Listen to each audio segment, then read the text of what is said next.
Fun. All right, we are back. It's been a long break. We probably have some questions to answer from you guys why we stopped potting throughout the playoffs, but you guys aren't here, so we don't have to answer any of those questions. That's right. Um, so our thought here is to do a state of the franchise for each of the owners. The first couple will probably be a little shaky, but we'll clean it up as we go. Yeah, go through every team's position group, how they stack up. And yeah, we can probably jump right into it. Tim, I don't know if you had any other opening about what we're gonna be doing here. Yeah, just to clarify, we're going in draft order on State of the Franchise. So we'll start with Carney, we'll go to Jack, Hermes, Bum, so on and so forth. Sweet. Yeah. So we got Carney first, up to bat, champion in 2023. Last year. A little more turmoil, but um yeah, we'll get into it. Maybe not the best roster we've ever seen, but he always pulls rabbits out of his hat, so we'll see what he does. And this has been the same cycle for the last 4 years. Won the championship and then last place, won the championship and then last place. So he's due. He's due for the He's championship due. this year. He's due. All right, you ready? Yeah. All right, so starting off with some of the accolades here, two championships, as we just mentioned. Probably unbelievable considering he's 87 and 86 all time. Yep.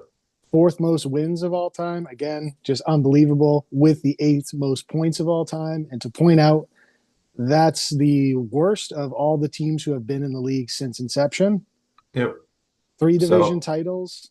So up and downs. Go ahead, Jack. I was gonna say, like Tim always alludes to it. Carney pulls out the greasy wins, those 71 to 70 wins, and this kind of proves it. Fourth most wins and eighth most points is kind of unbelievable. That's right. I'm the only one that points that out. That's correct. All You right. guys are Appreciate you interrupting me for that. But three division titles, and last year he was 6 and 8, so just below 500. somehow. Anything else you want to hit on his history? No, he had the least amount of points last year, least amount of possible points, and that's why he has the first overall pick. So the fact that he greased out 6 wins is pretty amazing. Fair enough. All right, let's get into his positions here. All right, you want to take this? Yeah, we can kind of we'll each talk about all the players. We're obviously assuming that he's going to use the first overall pick to grab Genti there. And this is his running back roster. I know we don't have the rest of the rosters up in front of us, but it's got to be a bottom two or three, maybe even the worst running back room Yeah. that we have. I mean, Genti, and you can see that Tim has a green ranking on him. I think he's going to be a top 10 back right out the gate. And then obviously at the age of 21 and with the draft capital, I think sixth overall in the NFL, sixth or seventh. He was in the top 10. Oakland, he says. Las Vegas Oh boy. is definitely gonna ride him and kind of and use him to the full force. Pete Carroll, he likes his running backs. He likes his Marshawn Lynch's, and so he's going to take advantage of them. Do you want to I kind of guess touch on let's, your green ranking a little bit? yeah, you know what? Let's stick on Genti for a minute here. Yeah. Um, that division, he's going to play the Chiefs twice, Chargers twice, and Denver twice, all with good defenses. That's the worst team in that division. There's a lot of risk. He's also like 5'7", 5'8", like 210, 215 pounds, and didn't run his 40, so he's probably like a 4'6" guy. Yep. I I don't know. There is bust potential to me with this pick where it just doesn't work out. Um, Do you and think it's maybe, bust potential this year, or like you saying this year kind of snowballs into he ends up just not having a great career? maybe like Trent Richardson. Wow. And maybe that's a little too extreme now that I'm saying that out loud, but I No, he's I guess I didn't really think about that too much too. Like they're going to be down in games. They're not going to have like yeah, positive game scripts in any of their divisional games. Yeah, Pete Carroll's going to try to run the rock and kind of just like make it a muck it up game, but I just don't see a way where they're going to be like up 20 to 10 in like the yeah. second half of a lot of games, and they're going to be just running the rock. And I'm looking at his college stats here. He only had 23 catches in his last season in 14 games, so it's less than 2 catches a game. So even if you want to kind of spin the, oh, he'll get a lot of catches because they're going to be down in games, that's really not his game.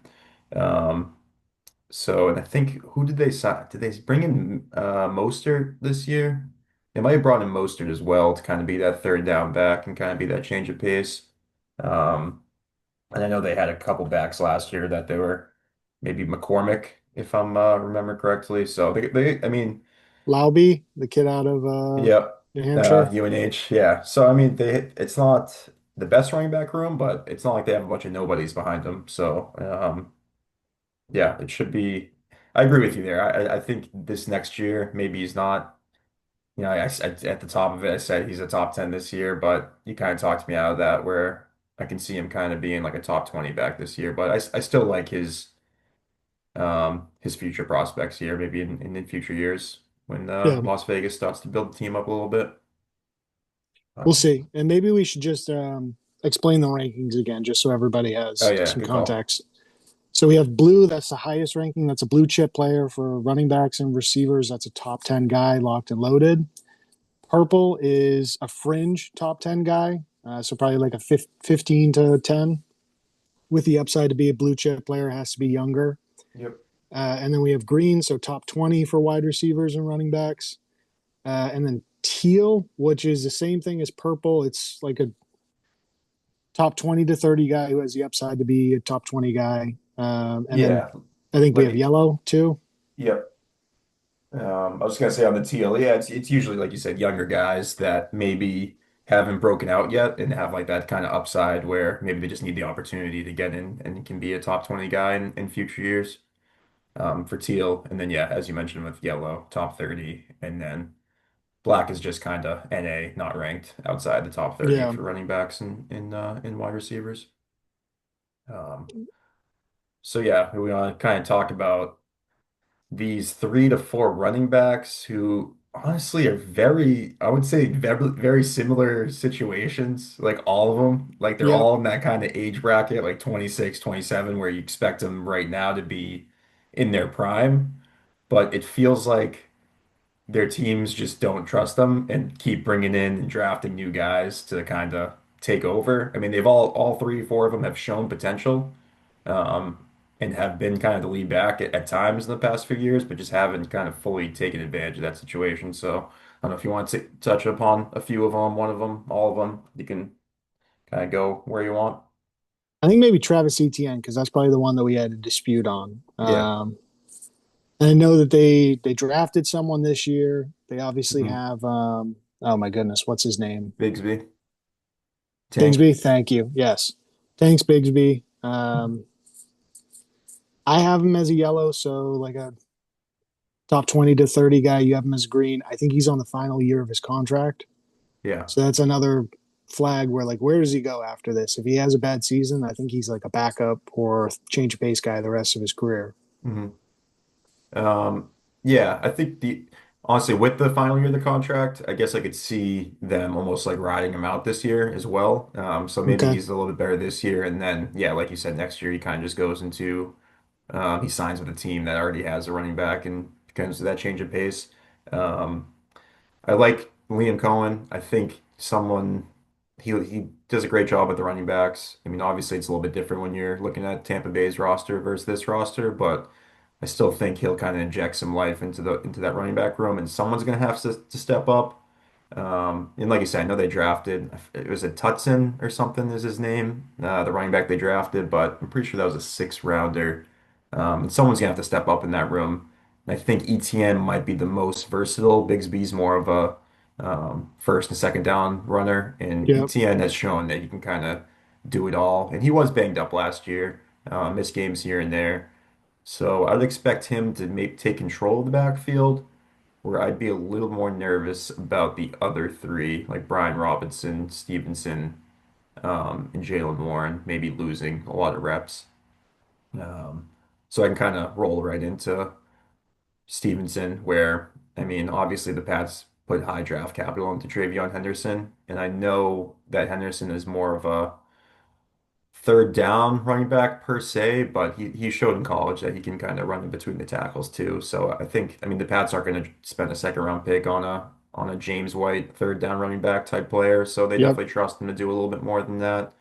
Maybe it's not right away, but it's hard to see Stevenson starting beyond beyond this season. I think the only thing that's helping Stevenson is his dead money for like this year and next year is like crazy if they try to cut him. So he has Mm. to be on the roster, whether he's starting or not. I mean, he's got to be there at least. Yeah, that's a good point. Especially if he's on their roster, they're gonna find a role for him. They're not gonna just like go 100% Travion Henderson, as we said, is a kind of a little bit of a smaller back and more of a change of pace. So that both be working in tandem. So it's just a matter of how good the Pats are this year. To have two running backs be productive. And is Brian Robinson, he's in the final year of his contract, I believe, right? Yeah, and I Or do is he in think his third year?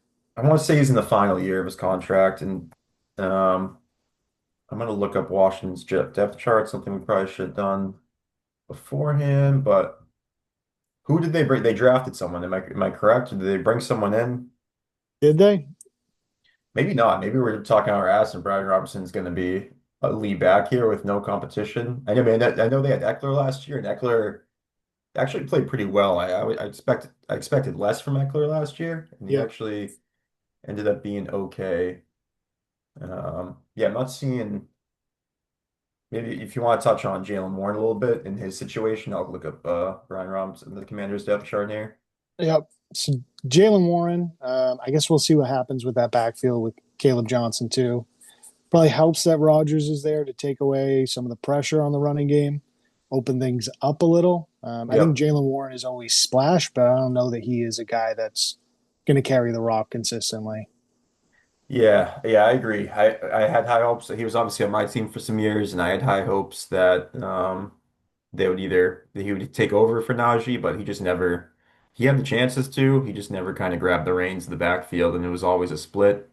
And then even this year, Najee leaves. You kind of think, hey, maybe they trust Warren here, bring in someone, but then they go out and draft Caleb Johnson in the third round, kind of showing that they don't fully trust Warren to be an every down back. So I think it's going to be a similar situation to last year. Caleb Johnson seems like a similar player to Najee, kind of in between the tackles, maybe Yep. a little bit quicker on the feet, but still kind of that same model where Warren's probably going to be more of a change of pace back. Um, it looks like Washington did draft someone. His name's Ja'Cory Crosskey Merritt. It was in the seventh round. He's 24 years old, so maybe not going to take over for Brian Robinson, but you never know. I'm seeing a few little blurbs here to that they actually like him in Washington, but they're obviously going to say they like their guys that they just drafted. Yeah. Maybe we're a little too low on B Rob then. Yeah, maybe. And then I mean, Green's not terribly low, right? It's tough. We still think he can be like a top 20 back this Top year. 20, yeah. Yeah, so I mean, I guess that it's more so that it's probably one of the worst RB2s in the league. Brian Robinson. If you're thinking Genty's going to be your top back, and if you like you're saying, if Genty's not even going to be a top 10, 15 this year, then it gets a little grim. And he kind of needs one of Yeah. those other three guys to step up and take control of the backfield, or it's going to be a long season for him. Definitely some guys who could do it though. I mean, we Yeah. might be wrong about some of these guys. No, we've never been Um, wrong before. Never been wrong. Hey, Rashid won the league. We were right about that. Yeah. It. All right. Wide receivers. Yeah. Okay. Wide receivers, maybe probably one of the worst wide No. receiver depth charts in the league. Pretty stinky, man. This is bad. We were both looking at this saying the same thing. This is something. All right, let's go with the good first. Devonta Smith, we had him as a teal, so again, a guy who could emerge. Um, I have him as a green, so a top 20 guy. Jack has him as a teal, could be a little bit more than a top 20 guy. Um, DJ Moore, we have green across the board. He's getting older. He's going to be 29 after this season. Um, and I don't love how dejected he was in a lot of the games last year and just kind of out of it. Yep. I'll go George Pickens here, and then let's maybe do a recap. Tell me what you're Yeah. thinking. Yeah. Yeah. So George Pickens, green. Obviously, he went to the Cowboys, so he had him green last year. I have him green this year, so a top 20 guy. You have him as pink, so could emerge to be a little bit more. Yep. Yeah, I can kind of touch on. I'll start with Pickens actually, just because we're on it. I like the situation for him. I mean, he showed that he can be a pretty good player. I just don't, if he's your wide receiver one, it's maybe a little sketchy, but I like the situation he's going to in Dallas, where CeeDee Lamb is obviously going to get the attention, and Pickens can kind of just play off of him.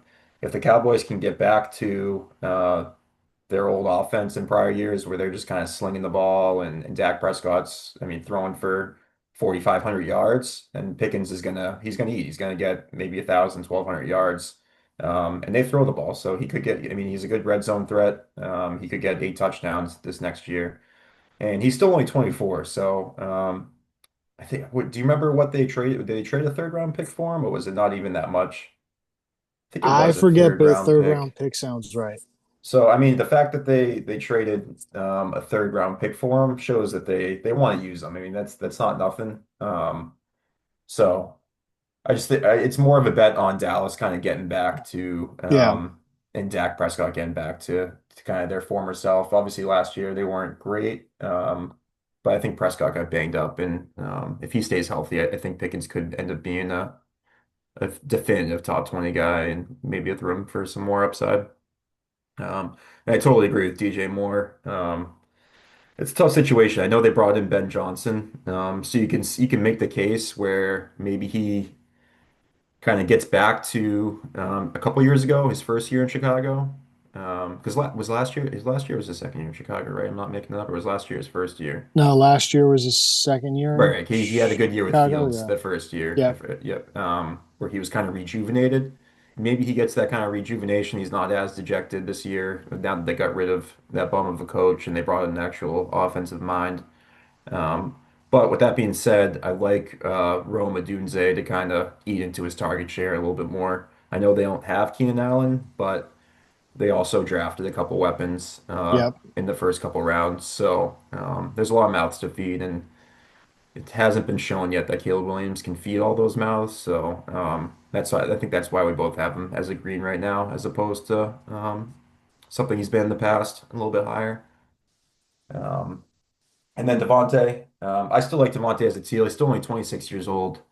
Um, I mean, he's kind of just found his groove in that offense. I mean, and I know that's not like the most high passing offense, and they like to run the ball, so it kind of caps him a little bit.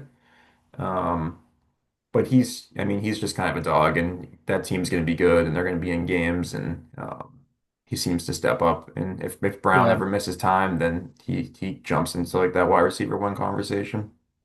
I think that's fair. I think it's just really tough with that team where, like you said, they just want to run the rock. Yeah, yeah, I agree. I was kind of on the fence with going back before between Green and Teal there. And then Jermaine Burton, Luke McCaffrey, Christian Kirk. I guess out of the three, which one do you think Uh, is the best going forward? Tough to say. I want to say Luke McCaffrey just because they lost Dwamie Brown, who played pretty well for him actually last year in the playoffs. So there actually is, I think, a few targets. But they brought in Debo Samuel as well. That's hard. That's hard to say. I'm gonna say Christian Kirk just because there's not a ton behind Nico Collins right now.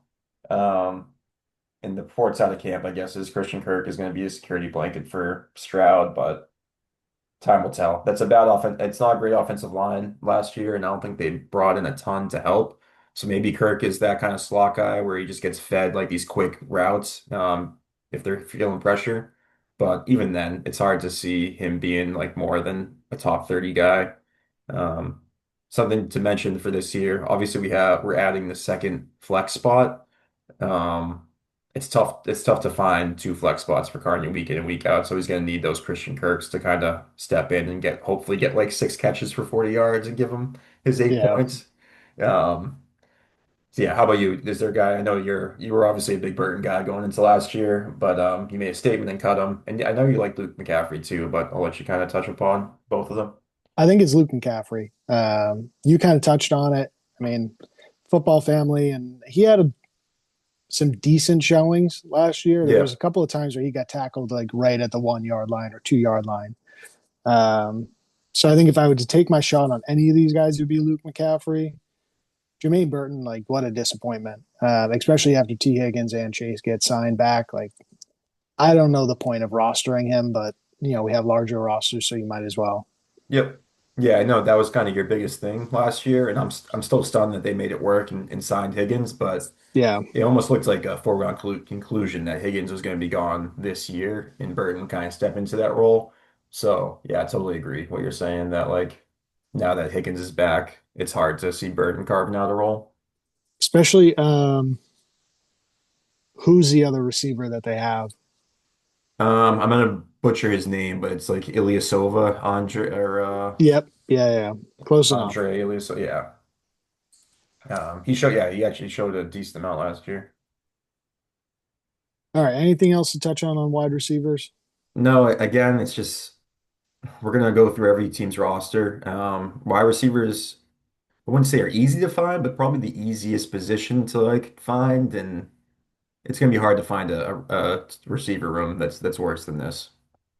Yep. All right, QBs and tight ends. So QBs and tight ends, the player rankings are a little different. Essentially, just cut everything in half. So top 10 for wide receivers and running backs is a blue chip player. A top five quarterback is a blue chip player. Um, and then yellow, instead of being top 30, top 15, you get it. So Josh Allen, obviously blue chip last year, blue chip for both of us. JJ McCarthy, coming off the injury, Jack and I both have him as pink, so possibly emerging into what could be like a top 10 quarterback, but he's probably a top 15 quarterback. So I guess let's start with QBs. Anything you want to add to it? No, I mean he's probably the number one asset in Dynasty alone, not just like the number one quarterback. Yeah. Obviously we don't do like super flex, but still, I mean you kind of you're disappointed if he gets less than 25 points. So he definitely carried Carney the last couple of years. He had a couple of monster games last year too. Yeah, I mean, he's rushing. He's getting rushing touchdowns. He doesn't. I mean, he doesn't have that championship yet. So like, he's not gonna kind of take a year off. Like he's driven every single year, every game. He's gonna come out and go balls to the wall. And yeah, Let McCarthy. me, Sorry, go ahead. sorry to interrupt you. Let me ask you this. Outside of age, 1 year, is this the best quarterback in the NFL? Would you take anyone over him? No, I wouldn't. I I wouldn't mean, either. it's hard to say that because Mahomes has all the championships, but. I don't know. I just think Mahomes has kind of had the perfect system for him and the perfect rosters around him. This isn't trying to take away from Mahomes because he would probably be number two for me. But like, I don't know. Watching Josh Allen play is he's probably my favorite player to watch at this point. Yeah, the things he can do in the field, it's unbelievable. And you were going to Um, touch on JJ? Yeah, I think it's just a good upside play for Carney here. I'm not sure when exactly he picked him up or when he grabbed him during the season, but it was a smart play. We'll touch upon in the next slide many things he can do with his roster, but we saw what Kevin O'Connell could do with Sam Darnold. And that's a great team they have there. So maybe if McCarthy, they trust McCarthy, obviously, they just let Darnold walk. Um, so it'll be interesting to see. They had the opportunity to sign Rodgers. I think from everything that came out, Rodgers wanted to go to Minnesota. It was on Minnesota's decision to if they wanted him or not, and they decided, hey, we're going to go with McCarthy. So I think he could end up being like a top 15, top 10 guy if he's actually as good as they think he'll be. Yep. And All you want right. to dive into the tight ends? Tight end, Sam Laporta. We had him as a blue chip player last year. We have him just a step back here. And actually, I think we got this wrong. I think not teal jack purple. So upside of being a top five tight end. Yep. Okay. So I we're in agreement on that, right? Yeah, hold on, let me Where we put see. him in between a blue and a green. Well, teal is four. Too fringe purple, too good for green. So I think teal is right. Okay. French purple, too good for green. Okay. But up to you if you want to put him as purple. Yeah, that's young bull with upside to become a blue chipper. That's where I would still stick him. Okay. Obviously, a little bit of a step back from the from his rookie year, where I think he was tight end one, Yeah. but still, I mean, he's in a great offense. Goff has played unbelievable. Um, so I think he's going to be an asset for Carney. And then his other two tight ends, I don't think there's too much to talk about. Pat Fryermuth, obviously with Jonnu Smith coming over, I think that's a tough situation for him. I don't know that he has any real upside other than like five catches No. for 40 yards and like maybe a touchdown here or there. And then Jake Ferguson, I guess we'll see what happens. Maybe Yep. George Pickens helps open things up. Run game maybe opens things up for him. Yeah, I think Frymouth might even be. I forgot about Johnny Smith coming over. He might even be like a cut candidate, Frymouth at this point. I think Wow.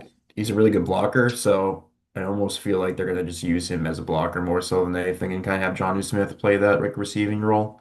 Yeah. Um, yeah, Laporta coming off their amazing rookie season, sophomore slump. I think he started the sophomore year really bad, and I think pretty sure he closed pretty well actually. He was starting to catch touchdowns. They were starting to design some plays for him.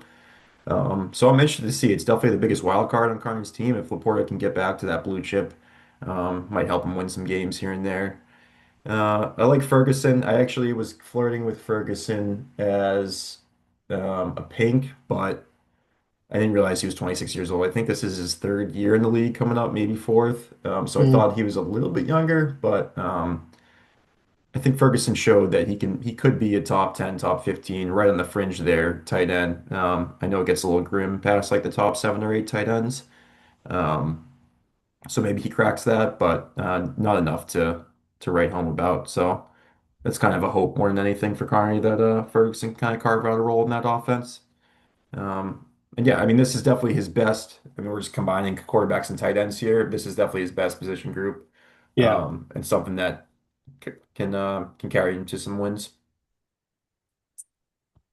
No, I'm with you on that. All right, you want to go to the next slide? Yeah, I'm sure we're running out of time a little bit. Okay, draft picks. Let's be quick about this. So 2025, he has obviously 101, which is most likely going to be Genty, 301, 401, and 501. Second round pick is what he traded for Warren in the Yep. middle of the season last year. Next year, he has his full deck, so picks one through three. All right, Jack, I'm going to let you go first. So you're the GM here. I guess if we can go back to anything or, make possible trades for him, what are you thinking? What would you do? Um, it's tough. I mean, you have this amazing player in Josh Allen, and he won you a championship. Um, so you got the championship out of him, but I think at this point it might be time for him to look to move Josh Allen. He could probably get a few picks and like a young player for him, and kind of just reset at this point. Maybe not full. Actually, no, let me stop. It should be a full-on reset. He should look to, if he can get anything for DJ Moore, trade DJ Moore for a high second round pick. If he can get anything, it's hard to imagine he can get anything for Brian Robinson, but maybe the season starts and Brian Robinson or Stevenson are starting and they go off for a couple 20 point, maybe one of them gets a 20-point game, a couple they got 20 carries.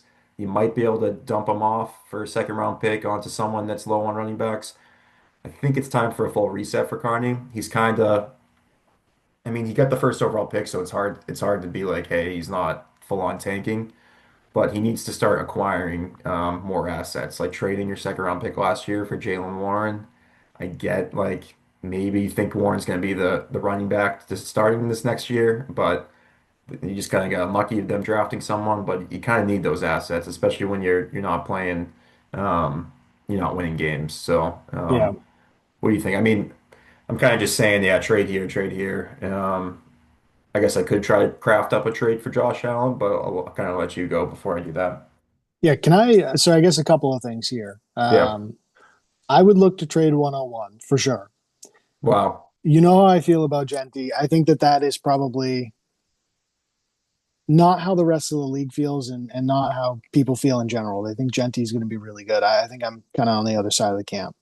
Um, I would look to trade Genty and maybe just a possible trade for Genty is him moving back to 104 with Bum Yep. trading 104 and like JSN to move up to one. So Carney gets a young wide receiver. He's still at 104. And what's Yes. 104 is going to be Another running uh, back. Ted McMillan or another Oh running yeah. back. McMillan, Travis Hunter. And he loves those Jaguars. If you don't trade the pick, this is probably the hottest take that we're going to have out of all 10 teams. I take Omari and Hampton over Wow. Genty for sure. And I know you might not want to hear that, but I mean, I would much rather have the guy playing for Jim Harbaugh on the better team in the same division, and we know that they're going to run the rock. Wow. We need our editor breed machine to clip that. That's just how I feel about it. And then Josh Allen, yeah, I would look to trade him. I think that there are teams that need quarterback where you could move him, probably get a first or yep, a first or a couple of firsts. So I would try to move on and blow up this roster like you were saying, because especially with two flex right now, I don't see how this team can compete. And like, what is his second flex on a weekly basis? Yeah, let's run down his right. Allen, Genty, right, if he doesn't trade the 101, Genty, Brian Robinson, and then you go the three receivers, Moore, Smith, and Pickens, and then you're kind of just going back and forth between Stevenson, Christian Kirk, Travis Etienne.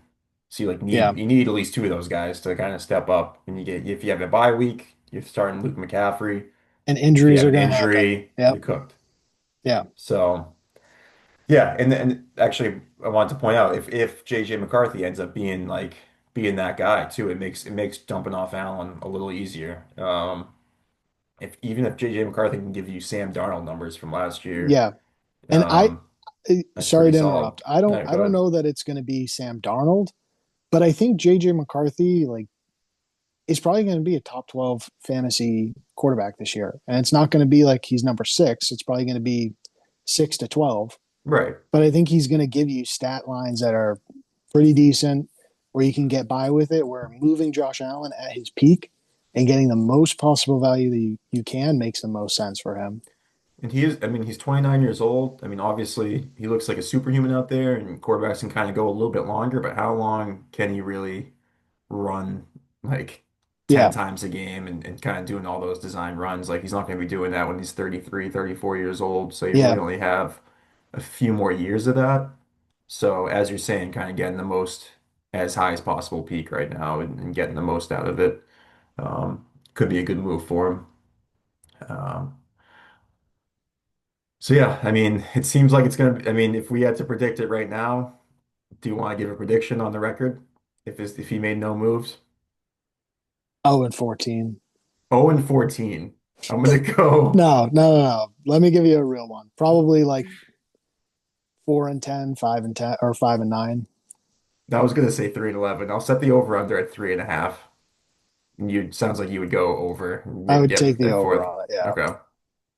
Um, Yeah, I mean, it's obviously only our second year in Dynasty, and maybe, I mean, if you want to consider it our first true year in Dynasty, just because we did have like the keepers last year, we haven't seen anyone do a full-on tank, but people do it in Dynasty. You realize the roster is not good enough to compete, and you sell all the guys that aren't going to be competing in 2 or 3 years, and you just get young assets, and you just kind of plan for 2 or 3 years ahead of time. Yeah.